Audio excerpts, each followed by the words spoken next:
Welcome in, everybody. Joe Quills here with you on this Tuesday night, night number two that I'm in my temporary positioning here, and I still haven't gotten to that corner of the apartment yet, but we will get there eventually over the next couple of days. So even if I have to switch positions and go into the position where Big Mike was at last night, we will do that. So welcome in, everybody, and hope everybody's had a great night out there. And we are live here on this Tuesday night. And ladies and gentlemen, I welcome those that are watching on the Bleacher Brothers YouTube as well. I've added that to the mix here. So little by little, we're adding things um, to the different platforms that I've been working on, and you know, uh, just to let you guys know that we are adding little by little because the Bleacher Brothers show is the Bleacher Brothers Sports Network is coming very soon, and I will be your Monday to Thursday host, and hopefully you guys bring a lot of fun, a lot of everything, because hopefully it'll be something that we can have some great fun with, and build my brand that I've been trying to do all year. Is it a success so far? Yes, but I'm always a person that wants to uh, reach for the stars, but sometimes you gotta be reaching for the second shelf in the top instead of the top shelf if you go to the supermarket like I had to do this afternoon. So, anyways, it is a Tuesday. Got a lot to talk about here tonight. Got a Phillies update here, which kind of shocked me, kind of didn't, but it makes sense. We'll get into that. Um, Devontae Adams, he got traded.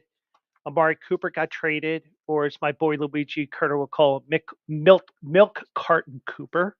Um, Jerry Jones was a bit of a curmudgeon today, and Tom Brady's now an owner officially. And also, uh, thoughts in regards to um, Oregon using a loophole to gain an advantage over Ohio State this past Saturday night, which when we talk about it, you'll be like, wow, that was pretty interesting that he did. So all that and more coming up here, and feel free to chime in wherever you're watching tonight. The Bleacher Brothers YouTube, my YouTube, my Twitch, and also my X, as I go basically everywhere with my stuff. So, but everybody, welcome in, and we'll get to it live. And also, thanks to Big Mike who hopped into the chair last night. He will be my Monday night sidekick going forward here. Um, and I almost deleted the article that I wanted to mention to you guys. So, anyways, interesting day here for yours truly, and you know, nice relaxing day off. Got up a little too late. Sometimes that happens. You need your ugly sleep, as I call it, for us men. And we, had a some fun. Ran to the store, a couple different things, but it's all typical boring ass Tuesday for yours truly. But I did see a couple of things and woke up to some news this morning that Rob Thompson not only is coming back next year, but he got a 1 year extension. Now, I don't know how my Philly guys uh feel about this move. I'm like, I could see history repeating itself with the fact that you have forgive me, I had the oven on earlier today to make sure that was off, and I could see in this little crevice of open space between the wall and coffee, the coffee maker, which Mike knows all about from being here last night. But um, I woke up to that this morning around 11 o'clock. I didn't know when the press conference was going to be. I knew there was going to be a press conference, and if they were going to fire, looking back on it, if they were going to fire Rob Thompson, they would have fired him, in my opinion. But like I said on my social media, if you were going to if you were going to can him, don't do what you did to Gabe Kapler. Don't end up um, don't end up drag him along for 2 weeks, making you think that he has a job when all of a sudden, out of the clear blue, boom, he's gone. And you know, I can understand why they waited till Tuesday because you let the dust settle a little bit. Maybe they were negotiating towards the end of the season. I don't know. Truthfully, I didn't even see the press conference or listen to it or anything like that. Here, I heard it was almost an hour and a half, but it was a myriad of things that they talked about. So, but you know, it is what it is. I'm not going to complain either way. Um, I was more along the lines of the fire topper stance because I can see the regression in the playoff appearances. You go to the World Series, you lose in the NLCS last year, you lose in the division series this year, which probably means the Phillies are going to lose in the wild card round this year because unlike Charlie Manuel, who had that same regression with playoff results, he did not have a wild card round to worry about to fall into. Uh, so you did have that, and I'll tell you what, you know, it, if you were going to fire him right away, because last thing you want to do, unless there was like some way that you could fire him with cause, which wasn't going to happen. He's much smarter than Charlie Manuel ever was, or Doug Peterson, or whatever. You know, he's not going to get himself into trouble or anything like that. So we'll see what happens because the team did do well in the regular season, but with all the stars that they have, and like Dave Dombrowski did say today, and I saw it on a post that was on Facebook before I started. We have enough superstars. Okay, that's true. Um, it is about the role players that you get, the backups, the utilities, the super utilities, the pitchers, the bullpen. Okay, because you are going to probably need a new closer next year because I don't think they bring Carlos Estevez back. But I told you the topper was going to get fired as well. So I will gladly say that I was wrong there for you guys. But I really think that you're going to see some changes in the roster. Who knows? Maybe Alec Boehm disappears. You know, maybe another person or two disappears.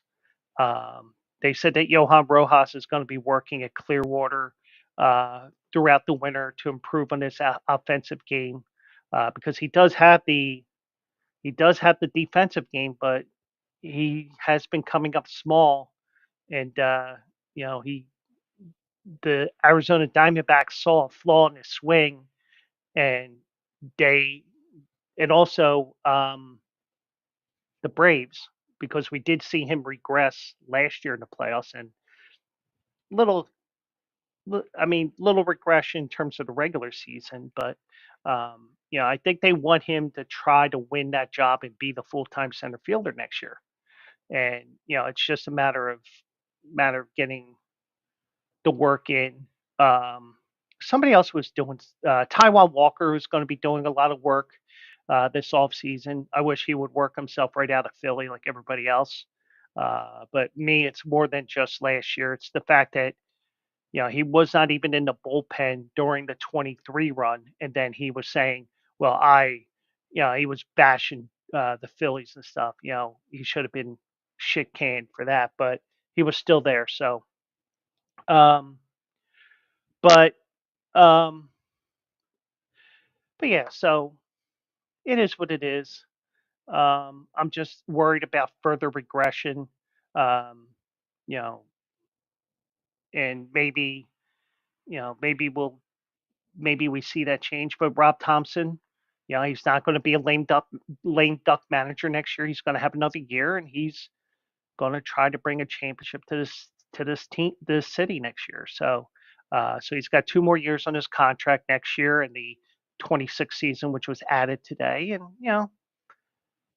as much as I as much as I was saying get rid of him, I can understand it, but I'm worried about the regression in the playoff results because when you're in the playoffs for all 3 years that you've been there, and you've been the most successful manager in Phillies history, which isn't saying much because the Phillies are the MLB franchise with the most losses in Major League history, over 11,000, I think it is.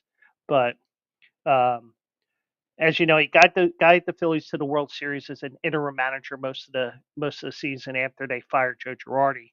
Led the team to the National League Championship Series. Uh, Led the Phillies to the first division title since 2011.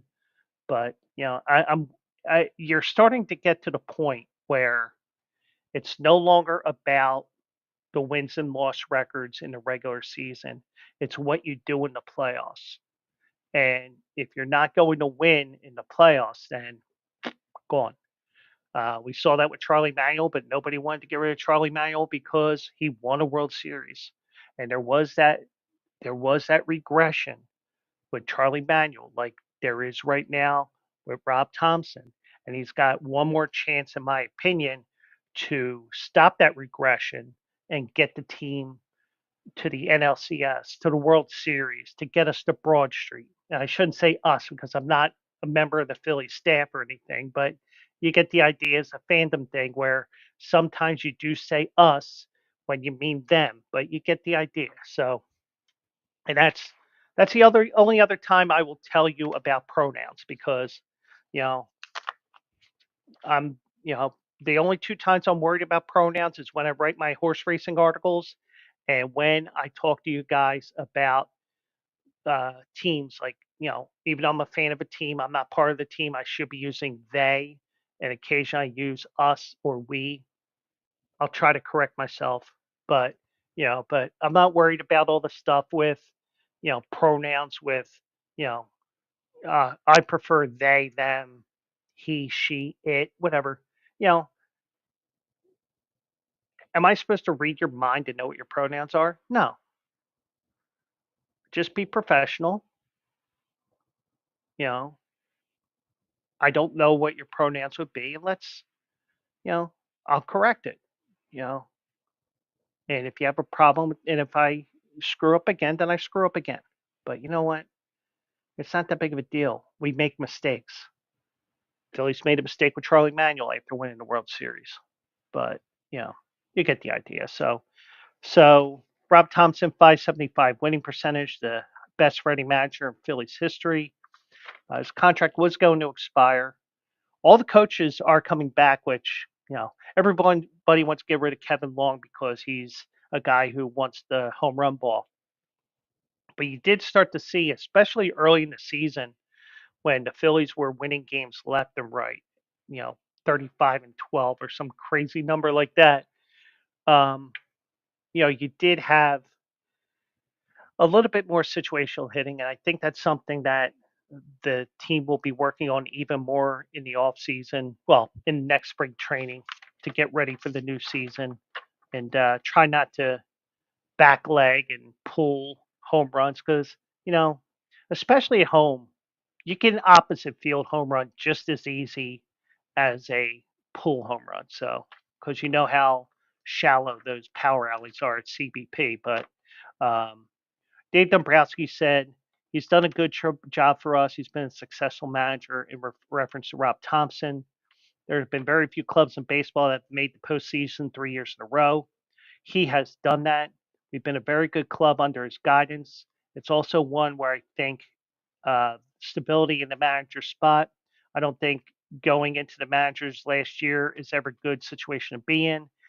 And if you can prevent it from happening, he deserves an extension in that regard. So, you know, and I can understand that, but I personally would have fired him because of the regression in the playoff results, but that's just me. So, but uh, but he was first hired when Gabe Kapler came in.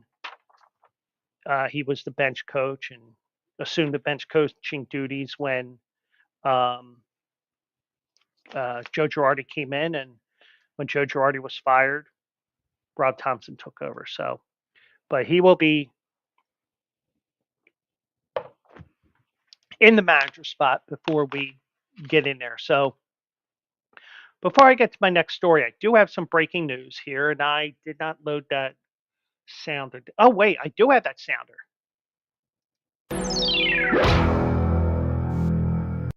Ladies and gentlemen, I do have an announcement today, and it is horse racing related. Um, not only do we have also eligible yours truly on Saturday mornings, I have a big announcement that we will be having 2 days sidecasting of the Breeders' Cup races from Del Mar in in outside of San Diego, Del Mar, California. So I did check the computer today at work, or the work computer since I'm working from home. I did check it, and yes, yours truly is off on Friday and Saturday. Uh, even even AJ doesn't know this yet because I literally just checked in. That's why I was 5 minutes late because it's like, oh, I got to do this. I got to do this. Oh crap, I didn't check this. But so scheduled to be announced on Friday and Saturday, the 1st and the 2nd of November. But we will be, at, at least me, we will be doing all 14 races, I think it is, at the Breeders' Cup.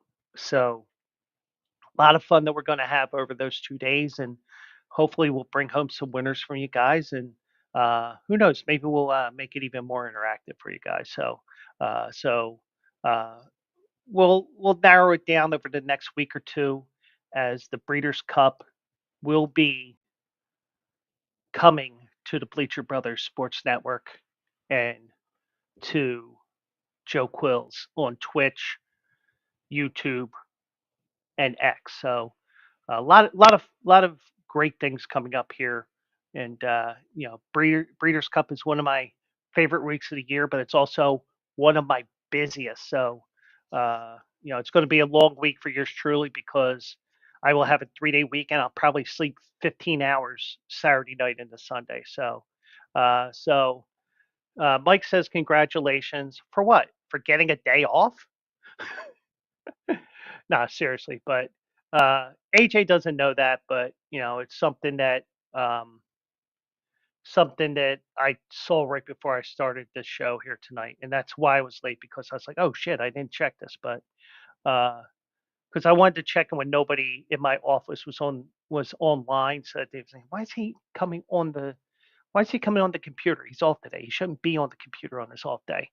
You know, they could still go through the login logs, but whatever. But but we will be having that, and we'll be narrowing down what exactly we're doing, what the times are. Because remember, you're talking about a West Coast track here, so their sunset in San Diego, uh, Del Mar is about 5:30, 6 o'clock that time of the year. Because got to remember, it isn't like San Francisco. where even though they're further north, they're also further west. So that sunset is going to hit San Diego area before it hits San Francisco. It's kind of like South Florida, and AJ can vouch for this when he comes on. Uh, in Philadelphia, the sunset will be about 6 o'clock on November 1st and 2nd, right around that time, maybe about 5:55, 6 o'clock, somewhere in that range. But in South Florida, it'll be about 6:30 because not only are they further south, where the days don't shorten as quickly as you go further north. Also, Florida is further west than Philadelphia is, so they will uh, probably have a sunset about 6:15, 6:30. So, but that's just giving an idea of how San Diego will be probably setting. Their sun will be setting sooner than LA, and then sooner than San Francisco. But that is the nerd alert with the breaking news here. So the breaking news is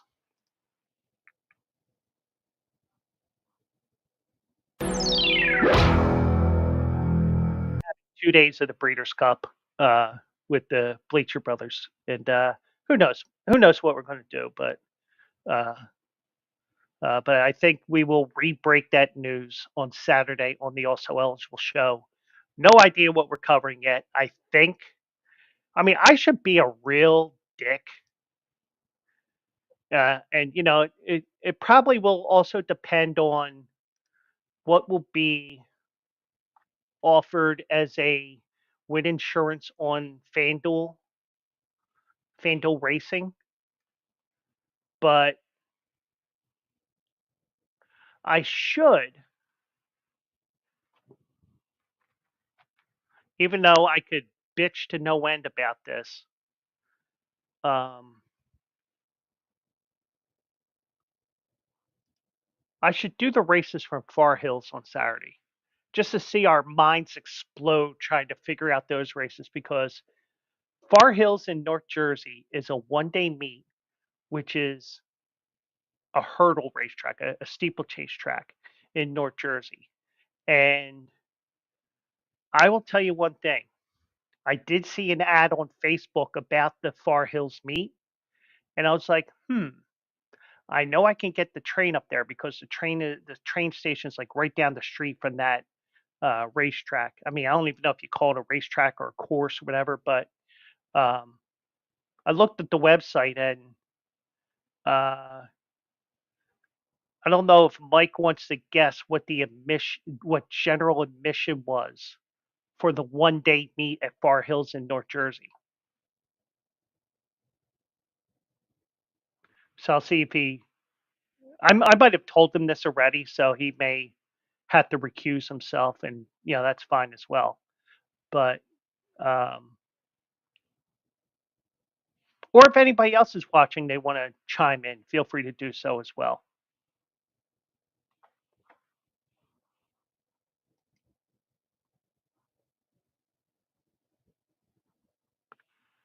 And I will give Mike another 30 seconds if he's paying attention here.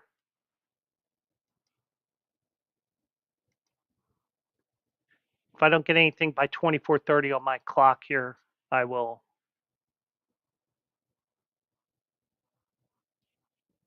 Yeah, so I think I told him. So Mike recuses himself. Now, I will tell you one thing. I was bitching and moaning because Emerald Downs wanted $10 to get in. Now, Emerald Downs is a seasonal track, and they don't make that much money on the races and stuff like that. So I kind of understood it. And and if you go online to get your ticket ahead of time, which basically is just getting you in the door. So you could sit wherever you want, kind of like what you do at parks, except at parks it's free admission because whatever. So I was bitching about $10 at Emerald Downs to myself. I was like, Jesus Christ, $10 to get in, really? But online with fees and I think it was like $7 online, but with fees it was 9.50. So I was like, yeah, I might as well just pay there. 50 cents ain't that big of a deal.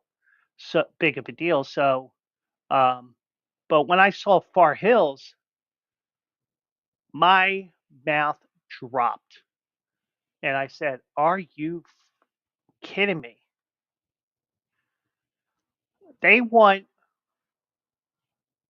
11 times what Emerald Downs offers for general admission. $110 to get in." Now, granted, with something like that, with the races at Far Hills, you get the rich folk, and if I went there, it would just be a one-time thing, just the experience of being in a place like that where you see the races like that, and you know what?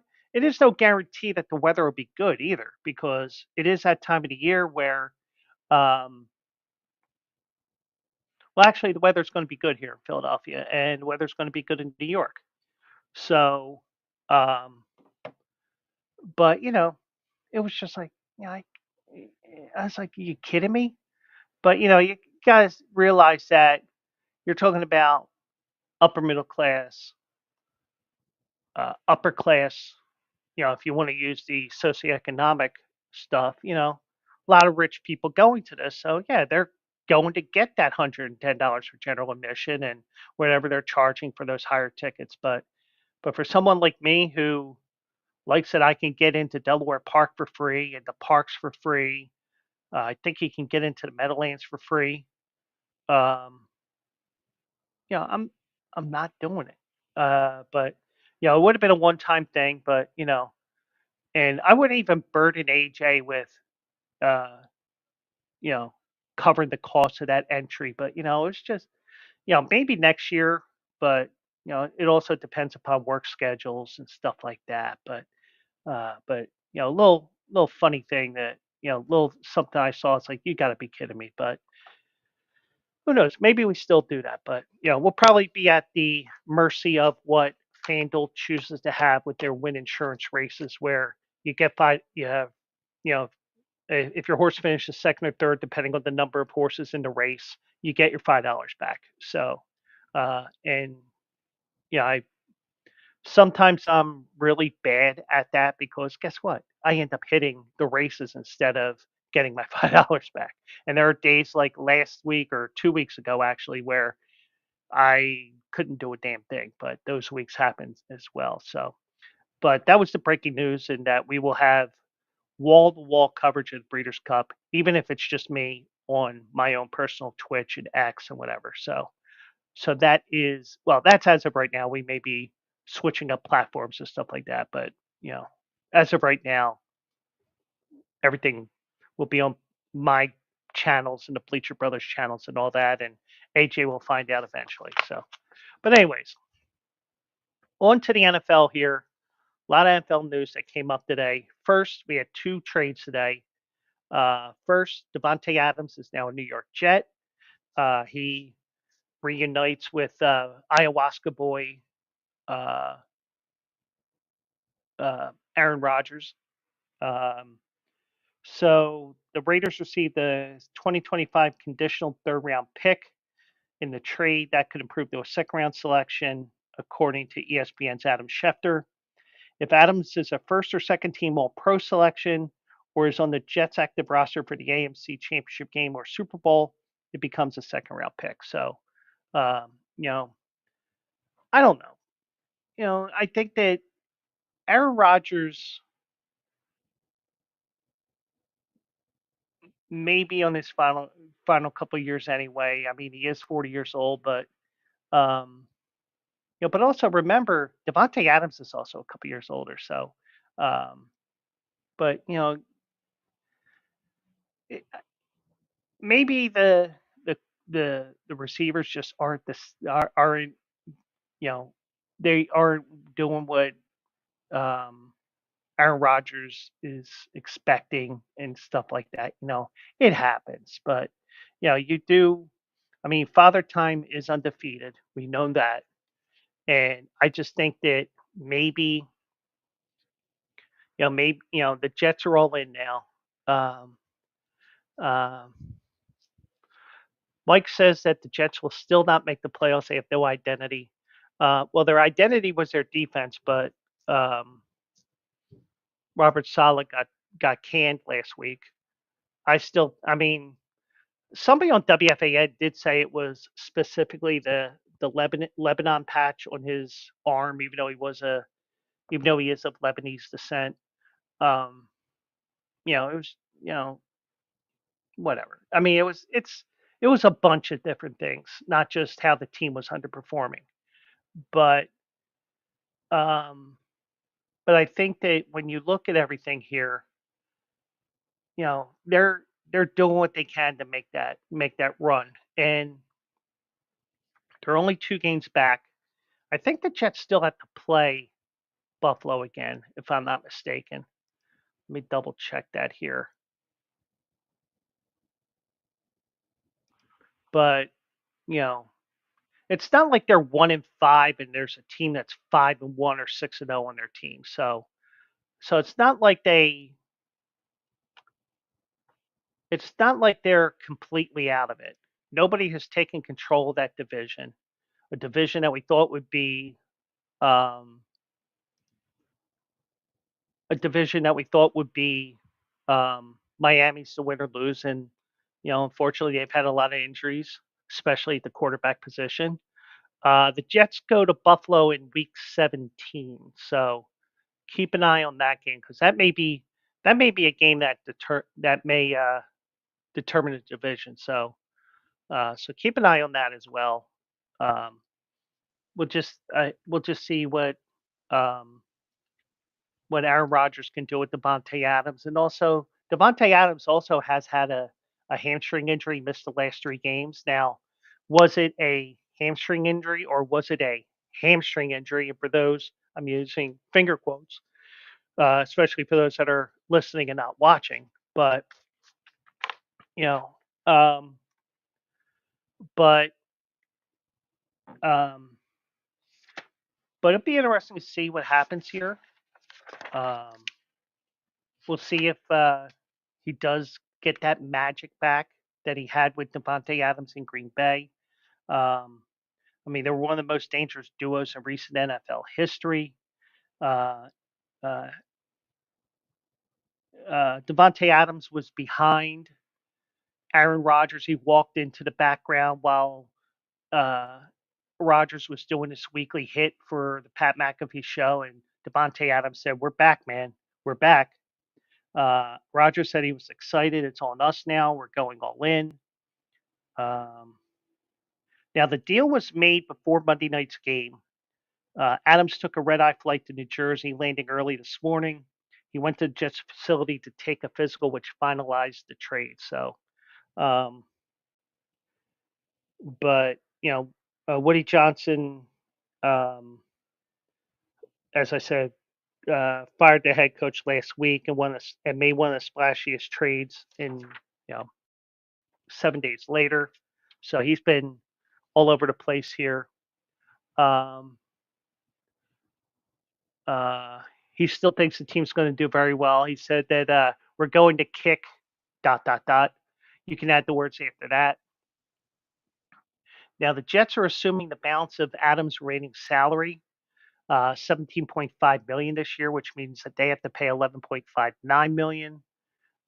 He's under Adams is under contract for 25 and 26. His contract jumps to 36.25 million for each of those 2 years. The Raiders get a dead cap charge of 13.6 million in 24 and 15.7 in 25. That's according to SpotTrack.com. Um,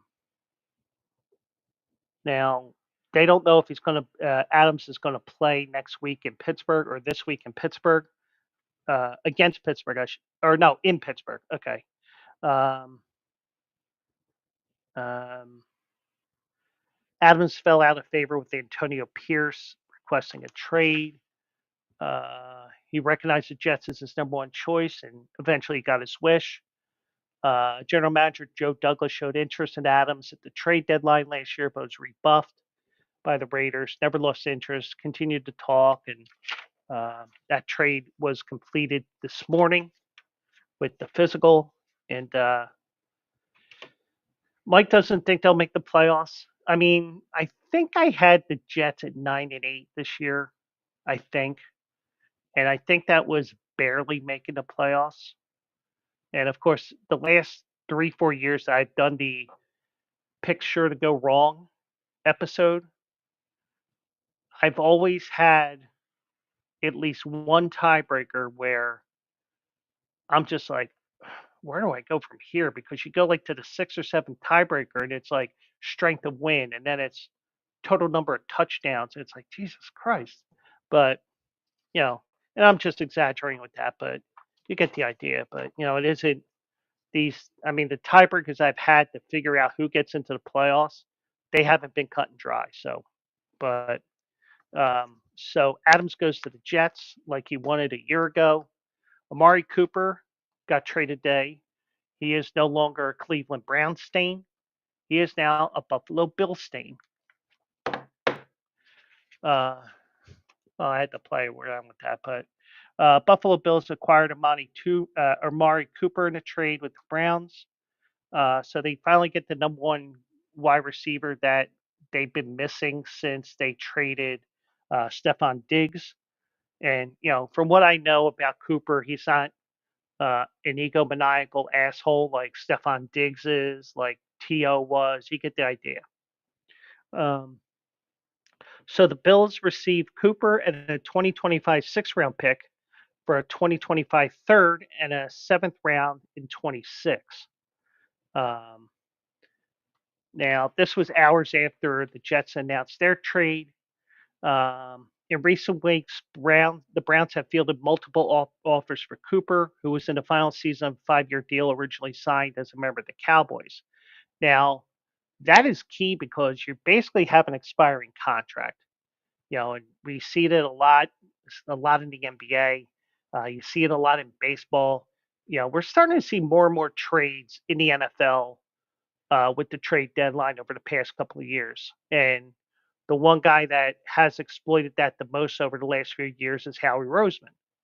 So, um, but yeah, you're looking at teams that are going for broke, and there are teams that are saying, let's play for the draft pick, or you know, whatever. They realize that we're not going to win, and especially the Raiders, because the one thing that they do need is a quarterback, because Gardner Minshew, who was benched last week, uh, he got benched for last week's game.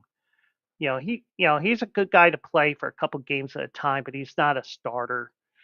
Aiden O'Connell, he's a good young quarterback that can help you a couple of games at a time, but it's not the star player. So, and that's something that uh, the Raiders will probably be looking for next offseason, looking into the draft for that year. So, so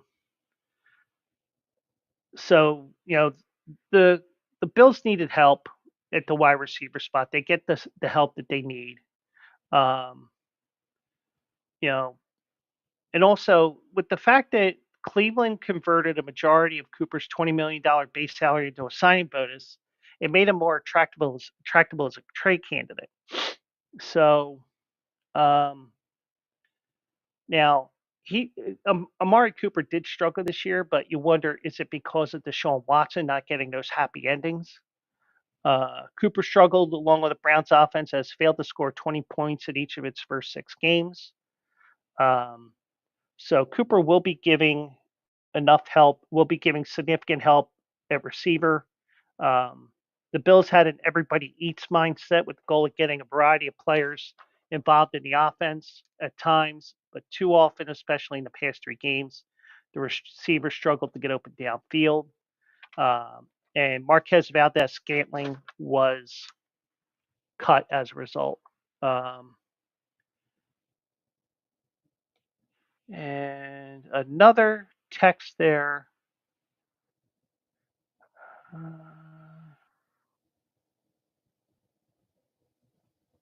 I will be so glad when election day is over because I won't be getting these texts for another 6 months minimum. You know, I've sent so many texts to junk to report junk because, I may be registered Democrat and 90% of those texts are from Democratic campaigns and stuff like that. But, I don't know what the Republican side is like, but if I was Republican and I was getting 90% text like I am with Democrats, I would send them to junk too. So it's not a, you know, one, one side or anything like that. It's just, um, I just don't want to deal with text like that, because, I made the mistake the one time of answering a message and couldn't block them in time, and they responded to me because I think it was for I think last year's vote was for last year's one that I responded to was Sherelle Parker, and I told her to f off. I forget what it was, and they just said, "Oh, we're sorry to bother you," but I didn't get a chance to block them in time. But um, no, it was some guy on Allegheny Avenue reminding me that the votes, get your vote in, you know, get to the polls early or something. I read it briefly. It was a guy on Allegheny Avenue who surprisingly did not have a needle in his arm or anything like that. Oh, was that stereotyping? And here I thought the only stereotyping I had was when I was writing my article while I'm listening to music. Get it? Stereotyping. And I did. It just said Allegheny Avenue on it, but And I do want to tell you that I did get into trouble at Aldi today, and but I did get in trouble at Aldi today. I saw that they had what is it? What is that product called? Um, so they had this wheat protein blend, for those people that are really into working out and stuff like that. So I thought, okay, I'll just put my penis in there. So guy came up to me and said, "No fucking way."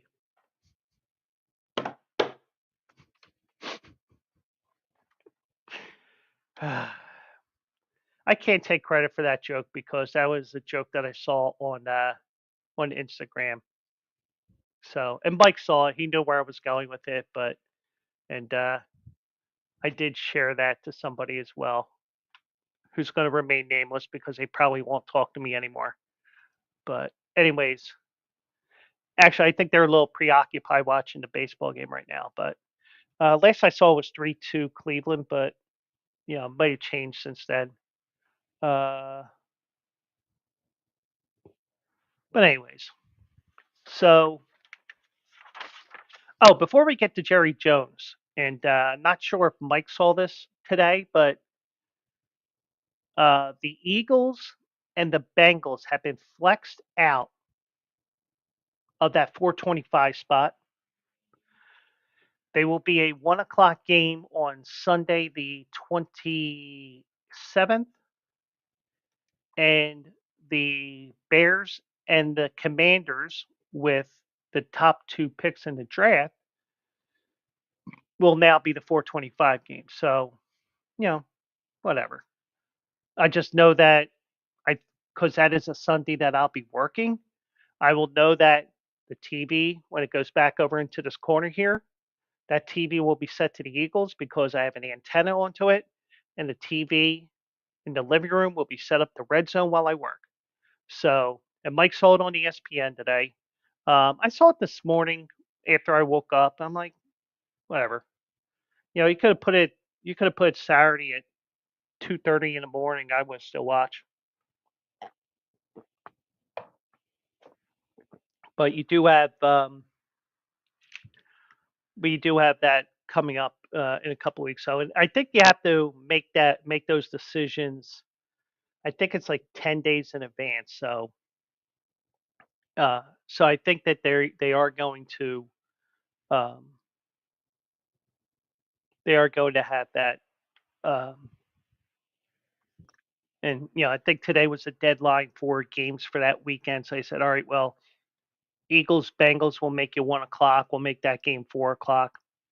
Who cares? But you get the idea. So a little bit earlier with that game. So also, one guy who's not happy with this with sports radio in his city is Jerry Jones,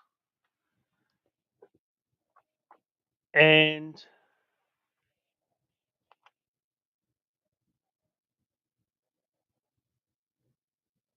the Yankees just scored a run there, so it's 4-2. Okay, because I caught it mid play, I was like, well, is it four or is it five? It's 4-2. So Jerry Jones got heated during his weekly radio appearance Tuesday when he was about to be asked whether the Dallas Cowboys' lack of aggressiveness in the offseason has played a part in their 3-3 start. Duh. You're talking to the guy who's the reason for their ineptness and being down by at least 15 points at halftime in each of their first 4 games at home. Um, so Jerry Jones on Tuesday at 105.3 The Fan in Dallas said, "Listen, let me tell you what I'll do about it. I will let us sit down and look at the decisions we made over the last several years, okay? I'll look at it. Now, if you think I'm interested on a goddamn phone call with you over the radio and sitting here and throwing all the good out with the dishwater, you'd have to you'd have got to be smoking something over there this morning. I'm not. I really don't. And I don't even want our listeners listening to me talk about. This is not your job. Your job isn't to let me go over the reasons I did something and I'm sorry that I did it. That's not your job. That's not your job, or I'll get somebody else to ask these questions, man. No, no, I'm not kidding. So he was not in a good mood today, uh, because he was in transit or he was already in Atlanta for the owners' meetings today. Uh, but it's the worst home loss in his tenure as Cowboys owner. Um, you're not going to figure out what the team is doing wrong or right. If you have, if you're any 5 or 10 like you need to come to this meeting I'm going to today. The 32 teams here. You're geniuses, okay? You're all I really, y'all really think you're going to sit here with a microphone and tell me all the things that I've done wrong and without going over the rights? Well, but here's the thing: we're a species that looks at what's wrong. It's just like business. You piss off one person, you're going to lose 10 customers, but you gotta you gotta be the guy who. But if you please 10 people, you're only going to gain one customer if that. So that's the type of thing. The bad thoughts always stick in your head. The good thoughts always go out the ears. So um, Mike says that Jerry is now the leading candidate for douchebag of the year. Maybe. I mean, I just have to, and this is probably something I'm going to have to do next year. Come up with a list of douchebag of the year, stuff like that. Because I know one thing that we did have, one thing that used to happen on Twitter. One of the people I follow, actually, I listen to his podcast as well, Jason Beam. He has the Twitter handle Beamy Awards, and he used to have a joke show on Twitter called the Beamy Awards, and he would win awards for you would win awards for inappropriate comment, strange pictures, all these different things that he did over the years. But he stopped a couple years ago because, he was, he wanted to make sure he was getting jobs. He does racetrack announcing at Tampa Bay Downs. He also does uh, racetrack. He calls the races also at Colonial Downs in Virginia. So, and he actually sent me a message. Well, he actually tweeted me back last week when the Phillies lost that one play where it was foul, but it was a fair ball, but they called it foul in the eighth inning, and that play was not reviewable. He said, "I thought it was fair." I said, "Me too." Because he is he does have a passion for baseball as well, and you know, he knows that I am a uh, major Philly sports fan. So, and he sees my stuff, and I wonder if he's seen my horse racing articles as well. Because who knows? Maybe one day I can be on his show and you know have some fun and talk. And I met him at Parks one year for Pennsylvania Derby, and we talked for like 90 minutes. We were just shooting the shit on the bench, and it's like, I hope you don't mind me sitting here and blah blah blah. We've gone back and forth from time to time. So, but um, but the time that I have and everything else, it's a little hard to get him on the shows that I have. So, um, um, so Jerry Jones backed the strength of his roster. I wonder if he's getting, because he did turn 82 years old on Sunday. I wonder if he's getting a little losing it up there, because he's the same age. He's around the same age as Joe Biden, and he's a little bit older than Donald Trump. And I'm just saying that because we heard for 4, 6, 8 years about Sleepy Joe. We heard everything about, everything Trump did. And, I'm not talking politics here in general, but, I'm just talking about, old age. And, once you get to a certain point, you're going to be losing your faculties as well, your mental faculties as well. And that's why, you know, I do things like do my Wordle puzzle every day and stuff like that. And I'm up to 21 days in a row now, and as long as I remember to do the Wordle puzzle every day, I will get my streak higher.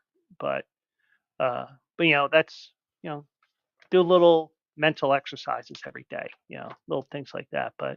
Um, Jerry Jones is 82. He probably would still run circles around me. But um, he, I mean, he does have a point here. Well, first of all, well, fight the ball. No, not Mike Tyson, who's going to be in his stadium in a couple of weeks fighting Jake Paul, Mrs. Paul's fish sticks, whatever it is, whatever Paul it is. But uh, where are you going to get any players? Seriously, where are you going to go get any players for next week against San Francisco? Next week, meaning the week after the bye. So he kind of has a point there. But um, now, number one, I've seen these players. I've seen every single one of them execute like you want the plays to be executed, do their job within the role. That just doesn't happen the other day. We paid the circumstances for it, but I've seen the players do it. Bank Boy, welcome in. Hope you're having a good night there. But, like a lot of, I can understand Jerry Jones' frustration. I understand all that. Just, but, I will give him, he has a lot of injuries on the defensive side of the ball, and they're not as deep this year as past years. I mean, look at their running backs. They brought Ezekiel Elliott back, who's done nothing. You got Rico Dowdle, who isn't even Rico Suave or Rico Cardi or anybody else that's famous named Rico or Rico from um, isn't Rico a character in Napoleon Dynamite or something? But you get the idea. But but he's talking about record-breaking deals with Dak Prescott and CD Lamb, but that's Ricky Ricardo, Mike. That's Ricky Ricardo. Unless Rico Ricardo is the name that you're talking about from the movie. But also, there is two Ricky Ricardos. There's the one that was married to Lucille Ball, and there's the Spanish announcer for the Eagles and the New York Yankees. But maybe you know, and I'm probably and there probably is a Rico Ricardo in terms of entertainment or something like that, or was a character in a movie, and it's probably going over my head like most stuff does. But um, you know, I'll have a story about that. I got a tangent there in a second here if I remember. But he did say, I'm going to give Detroit a lot of credit, blah, blah, blah. Um, now, earlier in that interview, he did not let a question get finished about a potential head coaching change. And Jerry Jones said, and I won't be making any others during the season. Jones said that in-season coaching changes generally aren't good and they're usually ineffective. They just aren't good. It's very rare that they do work. Look at Rich Bisaccia. He basically saved the Raiders season a couple years ago, then ended up back as special teams coach. Um, but like for example, um, you know, and it may be that with that comment here, I know Mike is joking around as well, but you know, I admit I haven't seen many movies over the last 10, 15 years, so I know that I'm going to miss a lot of pop culture references, and so be it. That's why sometimes it's good to have somebody younger than me that has seen all those movies, so that they can say, "Joe, you dope," stuff like that. But I was the old fart that was working behind the scenes with a couple of the Bleacher Brothers shows today. Um, there was the show at 5 o'clock, which was Toby Schulman. God, I can't even think of the name of it. Um, Let me pull it up here.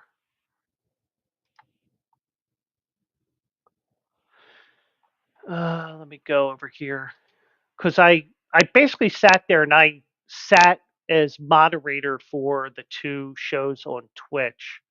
I took care of the Twitch side for them. Um,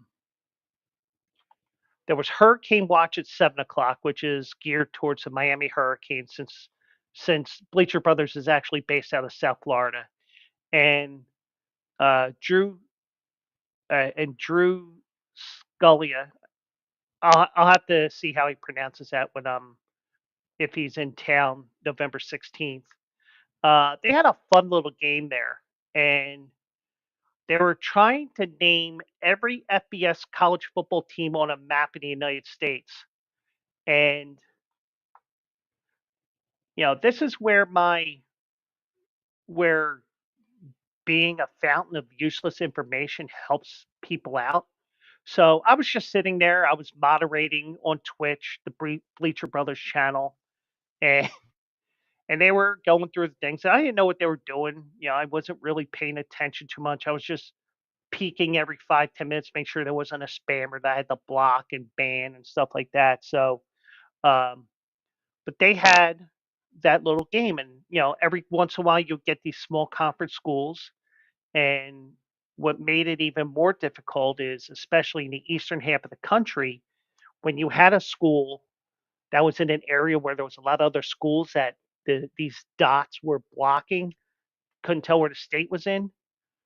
Um, every once in a while I would fire off a school like, oh, well, that's Troy. That's Troy University. That's Tulane University. That's this one. That's that one. Just little things here and there. And out of 134, now granted, I will tell you that Captain Ron, who's another Bleacher Brothers guy, who's going to be uh, doing stuff for additional stuff for us over the next couple of months, he actually was filling in on Facebook as well, comments of different schools and stuff like that. So they got to the final school. Now, if you didn't get to school, you could skip it and come back to it, kind of like some trivia games that you see, game shows that you see where okay, we'll skip and we'll go back, kind of like uh, in a way, kind of like Family Feud, uh, the money round. So they got to the final one. They couldn't figure out this Conference USA school, or was it Sunbelt? One or the other. So no, it was Sunbelt because I went Sunbelt Conference teams, and we figured it was Marshall, who we didn't get. Well, they didn't get. I'm giving them the credit. We just couldn't get Marshall in there in time, and they went 133 out of 134 with the four guys on the panel, with me sitting on the Twitch side just moderating because I put myself as a moderator on there, and Captain Ron doing the Facebook thing. Uh, so they, give them the credit because I know with me when I'm on here, half the time I can't keep track of a lot of the things that are going on in here because I will tell you one thing with the way that the setup is now with my computer. Um, I might have to bring back the iPad and moderate through that when I'm doing this live. But because Mike saw how I do things last night. And I look everything through EVMux because I'm streaming to four different platforms now, and everything will load into there as a result. So so little by little, we are getting everything done, but they did a good job. They're saying that I saved their asses. Like, no, you guys did fine without me. It's just letting you guys figure it out. And if you didn't figure it out, I'm like, well, what about this? What about that? I wasn't trying to do that, but you know, I am a fountain of useless information, and I may not be that much into pop culture, but I am in sports, so and probably need to brush up on my pop culture. But um, so, anyways, just want before we get to the final two stories here, let me do one thing here.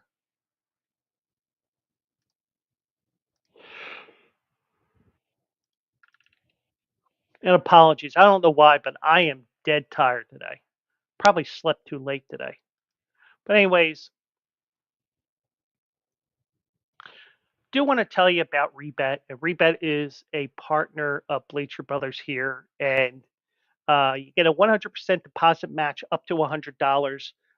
If you're doing it on an Android phone, use the code Bleacher Brothers to sign up. And it's a great app. It's a social sportsbook app, and you can see what I played. And I did put in a wager for tonight.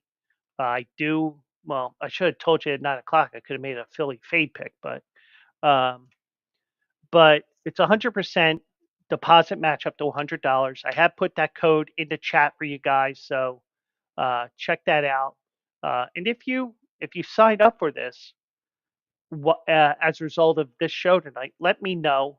I will get I will get um, I will get credit for your I will get a referral credit for that. So, but it's 100% match up to $100.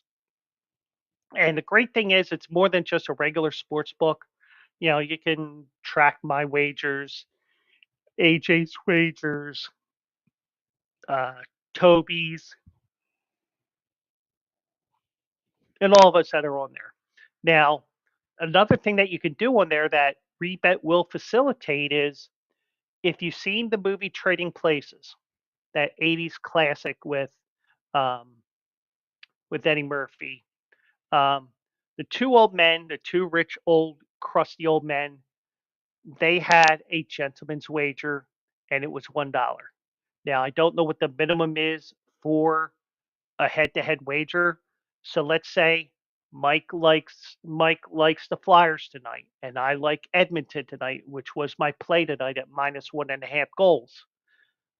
You can wager head to head, and at the end of that game, Rebet will finalize that wager, and whoever wins that head-to-head wager, or as I like to call it, a gentleman's wager, will win the money. So, and you can also bet with the coins that are on there as well. That's what I've been doing lately. After that first deposit match up to $100, you can play with those coins as well. Or if you really want to make money, you can make another deposit if you want. So many different things out there. It's a fun little app. You can socialize. You can, you know, go head to head with other bettors as well. I know some people have tailed me, and I do apologize to them because I did lose. But you know, we're it's a fun little app. It's 18 and over. It's available in most states. Um, if you need the if you need the link for that, um, you can check your state. Um, I think it's available in like 45 states. So Rebet, fun little app there, you know, and you know, always bet within your means. 1-800 Gambler if you have a gambling problem, and you know, always I will always tell you to bet within your means, and also just make sure that you have your bills paid up before you spend money in gambling, whether it's that or any other gambling foray. So Rebet is the one of our partners that we have here. Um, so now one guy who won't be able to, well, he might be able to use it in Florida if he lives there, but he won't be able to use it in Nevada is Tom Brady. And the reason why I say he won't be able to use it in Nevada is because the NFL approved finally his minority stake in the Las Vegas Raiders. Um, so he takes approximately 5% control of the Raiders, and he needed 24 or 32 votes to be approved. I don't know what the breakdown was, so it might have been 32-0, it might have been 24-8, who knows?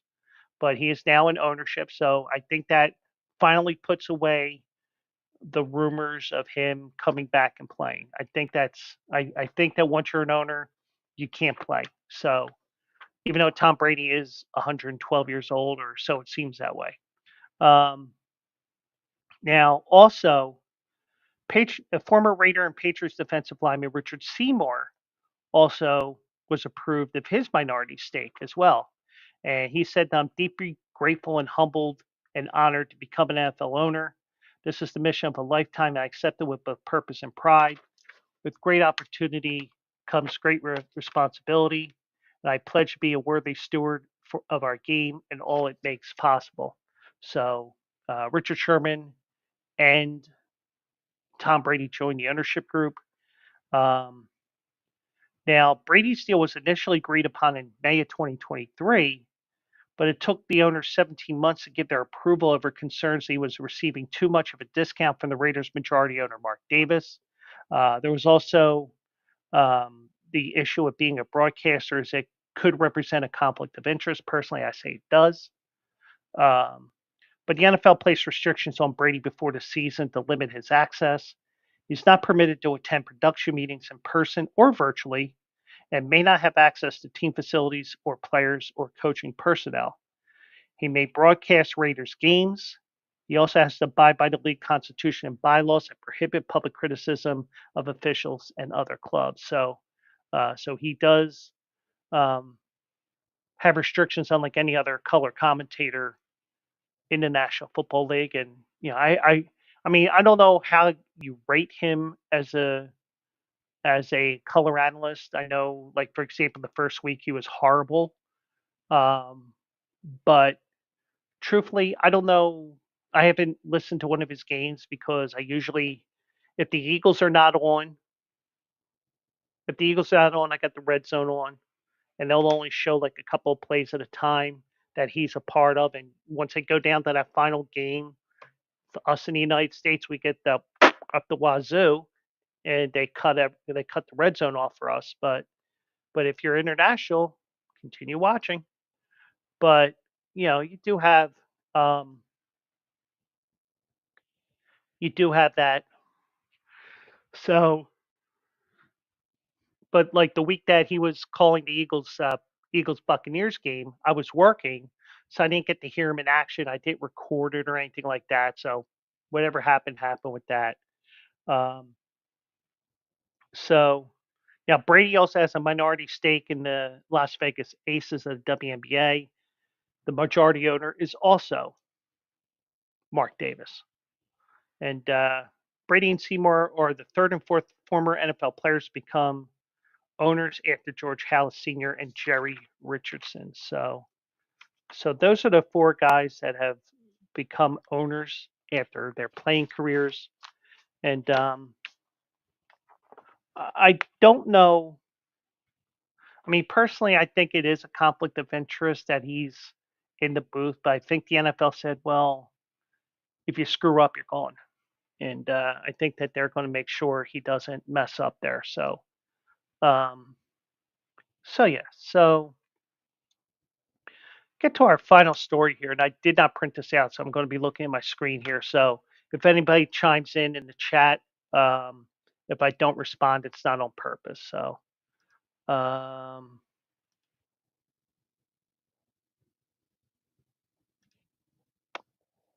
that's not it. Here it is. So if you remember the end of the Oregon Ohio State game last night or last Saturday, and it was a hell of a game. Oregon won 32-31. It was fitting of another fitting game for number two versus number three. And how many times have we seen number one versus number two versus number three, or a matchup between two top five teams, and the game did not live up to the hype? Well, this one definitely did. And Dan Lanning, the Oregon coach, he may be college football's Bill Belichick. Well, what do I mean by that? Well, if you remember, he called a timeout with 10 seconds to go in the game. He called the timeout. After the stoppage, the Ducks sent 12 defenders onto the field for a third down play that resulted in an incomplete pass and left Ohio State with just 6 seconds left on the clock. So he ended up finding this loophole that played to their advantage, and he gave up 5 yards instead of giving up a long long play for a first down where they're in field goal range to win the game. Now, in the NFL, if there's 12 men on the field, they're going to blow the play dead, especially if there's 12 in a huddle, because you can sneak somebody in at the last minute or you just miss that 12th guy. In the NFL, it's a little bit different. Or in the NCAA, it's a little bit different. Um, the Flyers are on ESPN tonight. I didn't realize that. But anyways, back to the story here. So the NCAA rules do not reset the clock to where it was before the snap when a 12-man penalty is assessed, meaning Oregon essentially traded having an extra defensive back on an obvious passing down for a 5-yard penalty that burned 4 seconds off the clock, a savvy move that is now garnering scrutiny. Now here's the thing. If that happens in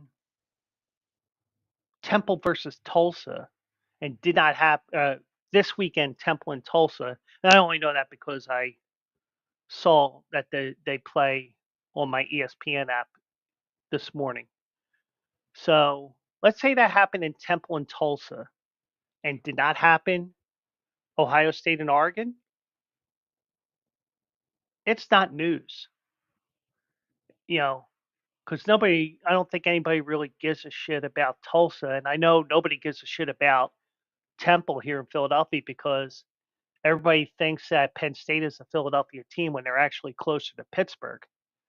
But um, you do have, you did have a nationally televised game, and yeah, it is going to draw scrutiny because it's something that happened between the number two team and the number three team. So say what you will. I mean, it was a smart move, and it was along the lines of something that Bill Belichick would have done when he was with New England. Now, Steve Shaw, the NCAA security rules editor, or secretary rules editor, I should say, told Yahoo Sports on Tuesday that the NFL Football Playing Rules Committee is actively engaged in examining the play for possible action. The Big Ten the Big Ten officiating crew handled the play appropriately, but the Rules Committee is discussing a way to address the play. So basically, they want to make sure it doesn't happen again. So, excuse me. So they're going to do whatever they can to put something in play that it doesn't happen in another big game like this, especially a game where the team could go and get a field goal. Um, um, so the Rules Committee has responded to such fair play incidents with interpretation bulletins released during a season. The bulletins are often meant to be a directive for officials in games in the future. We have had good dialogue on this play, Shaw said. We've recognized the play. We recognize the way it played out. These mid-season rules interpretations are not uncommon, but they have happened in the past for similar plays that violate a rules committee component. That is a penalty that should not benefit the team penalized. The goal of any interpretation is to discourage coaches from further exploiting the rules, which can only be changed during a longer off-season process. Um, so to discourage the action of the Oregon Ohio State game, any interpretation would likely direct officials to return the game clock to its original time. Shaw declined to comment on any specifics. Dan Lanning, the Oregon coach, seemed to acknowledge the coach is intentionally inserting a 12th player, a defensive back, to assist in an obvious passing down. Um, Lanning said, "We spend an inordinate amount of time on situations, and there are some situations that don't show up very often in college football, but this is one we obviously have worked on, so you can see the result." Um, so they did end up uh, finding a loophole, and the rules committee of the NCAA is going to try to close that loophole, whether it's blow the play dead or because it's something that was done on purpose. You put a couple of get a couple of different get a new interpretation, because the one thing is you don't realize sometimes you don't realize certain things happen, and like Mike said here, it's a smart move by the Oregon coach. Billy B has a protege, so and every coach is going to try to do whatever they can to win, unless they're coaching at Temple or Utah State or those schools that are basically dog shit. But you know, it is a it is an interesting thing that they pulled, and I mean, I don't want to say pulled as in like it was a bad thing they did. They saw a loophole, something that Bill Belichick saw for many years. I mean, we've seen it many different times, and he Lanning saw something, took advantage of it, and it led to a win. But the thing is now, it isn't like the BCS where you only had the top two teams making the national championship game. It wasn't the field of four now. It's now a field of 12 in the playoffs this year. And with that field of 12, you could very conceivably have a rematch in the playoffs, which hopefully will be just as good of a game as this one is. Whether it be um, whether it be back at Oregon or maybe at Ohio State or even Rose Bowl or whatever game that they end up going to, because um, I don't know how they're going to set up the brackets in terms of the semifinal and quarterfinal sites, because this is the first year that they're doing it, and I know that they have a way that they're going to do it, but I would imagine that whatever is the top team would have the least road to travel going from game to game, but who knows? But and also I don't have a Xbox or PlayStation 5, so I haven't played NCAA football, so I don't know how they're doing things, and they probably do things wrong on the game even. So, but it is what it is. So, but but we'll see what happens with things, and things are going to get interesting. We got more big games this week on the college football slate. Um, Let me pull up the games here for this weekend. And the Flyers take a 1-0 lead on Edmonton. Edmonton's 0-3 this year. That's why I took Edmonton tonight, because I figured, okay, well, they should be bouncing back. But they did have a rough start last year and still made the Stanley Cup Finals, so who knows? Um,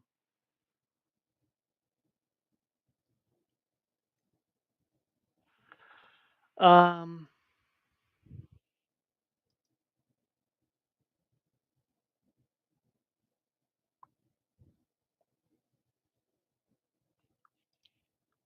let's see some of the games that are on the slate for this weekend.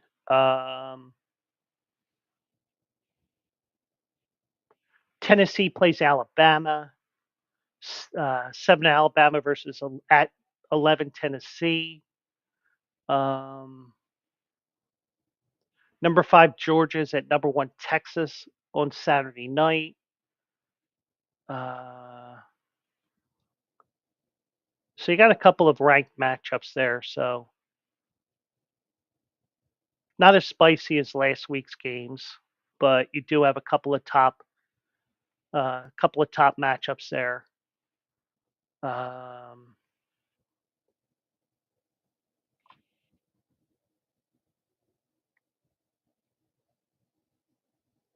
and if one of these games do appeal to me before, like the Thursday, if one of these two Thursday games appeal to me, then I will give you a pick. If not, the picks will be on Thursday night when I do my weekly Philly fade, which did not go well last week for yours truly. So, but um,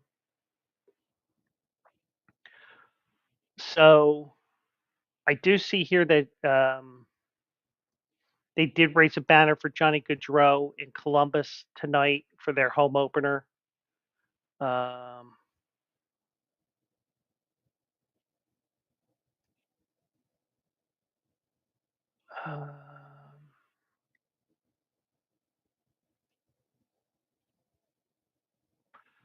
uh, Before the puck drop, the team stood still for 13 seconds.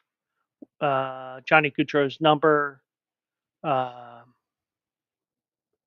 ran off the clock, and his left wing position remained vacant. The Blue Jackets sent 4 skaters to the ice instead of usual 5. The puck dropped, and the Blue Jackets, Sean Monahan passed it to Florida Sam Bennett. Monahan and Bennett were teammates with Gaudreau in Calgary. Um,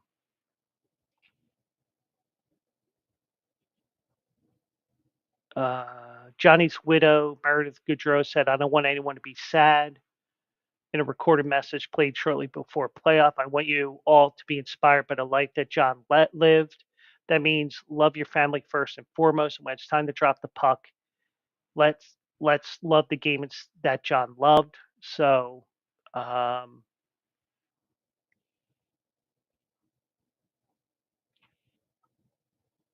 just trying to see here. Uh, all 32 NHL teams are wearing decals with 1321 and the letter G on their helmets through October 24th. USA Hockey has a similar tribute for its teams at all levels this year. Um,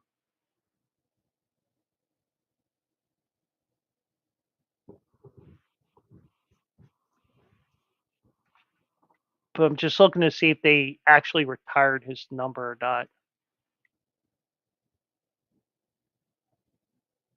But either way, slowly the teams are getting back to um, the teams are getting back to um, playing hockey. Especially um,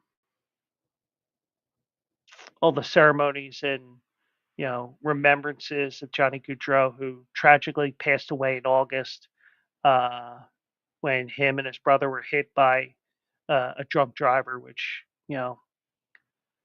very unfortunate thing that occurred, and the timing sucked with his sister getting married and all that. So you know, and his father was in Columbus. He was skating with the Blue Jackets at their practice, and he was with the Flyers as well for a practice during training camp. And you know, um, very classy move by the Flyers, classy move by Columbus. I mean, because it's COL, and I think Colorado with COL, but very classy move by both organizations, and you know, just important um, to remember the Goudreaus who passed away towards the end of the summer. Um, so let me just see one thing here.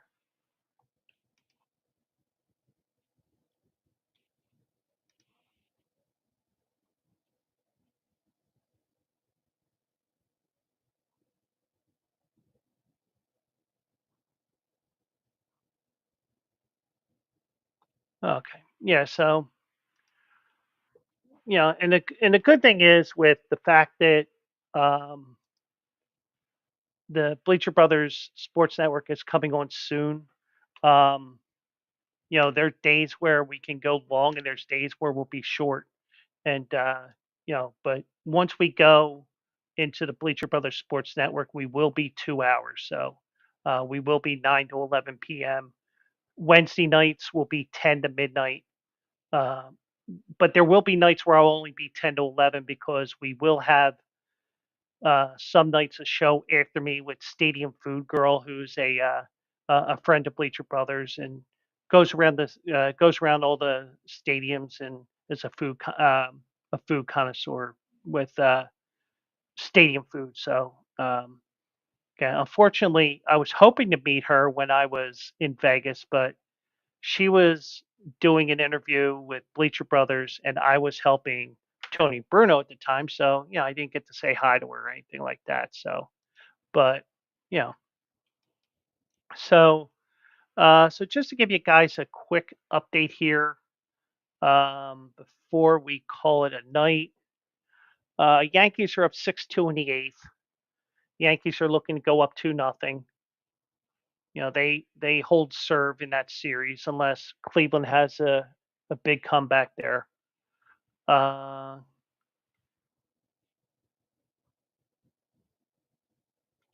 Flyers are up 1-0. Mexico and the United States are 0-0 in a friendly down in Mexico. Uh,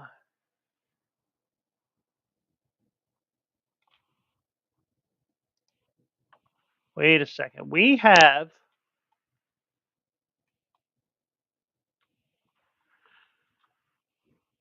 and this will probably get me. Um, this will probably get me. Um, Probably get this removed off of YouTube, but I don't care. Um,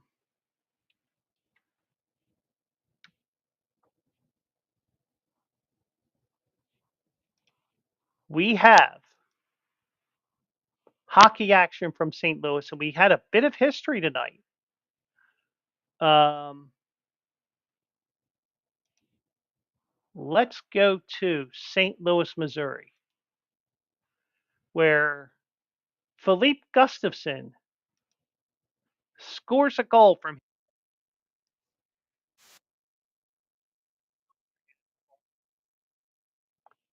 and it's also a political ad, so that annoys me even more.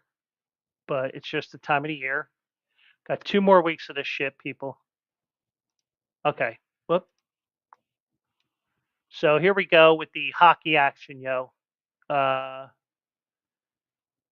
it was there wasn't much time left in this game, but here you go. Milwaukee is in St. Louis is in their home blue. Minnesota is in the road whites. Tenths of a second after the whistle, after the horn blew at the end of the second. Buchnevich fires in, looking for a goalie goal.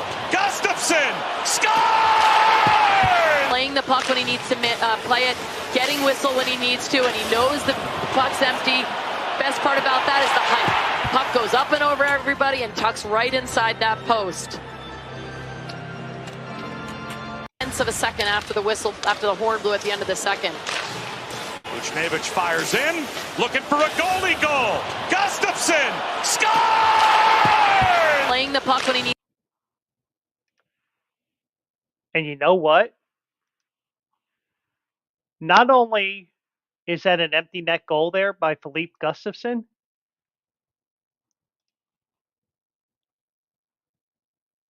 it was also a power play goal.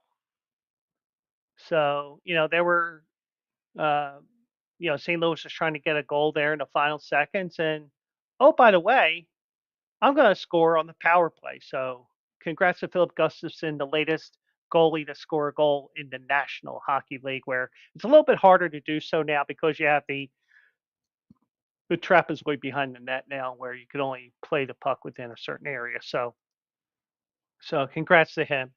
So with that, we are going to call it a night here, and I do appreciate everybody who took time to join me tonight. Those on X, those on YouTube, Mike, and also Bank Boy in Twitch. We'll be back tomorrow night, but we will be starting an hour later at 10 o'clock.